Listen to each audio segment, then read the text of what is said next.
Наречие места. Вопросы «кайда», «куда», «кай жерде», «где». На следующем уроке будут примеры с этими словами. Алға – вперед.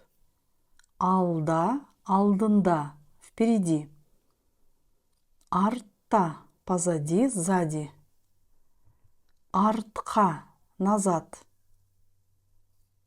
Мұнда – осында, бұнда.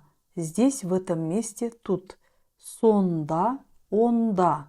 Там, туда, тогда. Жоғары – наверху, высоко, выше. Төмен – вниз, низ, низкий. Сыртта – снаружи. Іште – внутри. Әрі, әрмен – дальше, подальше, туда. Бері – ближе, сюда.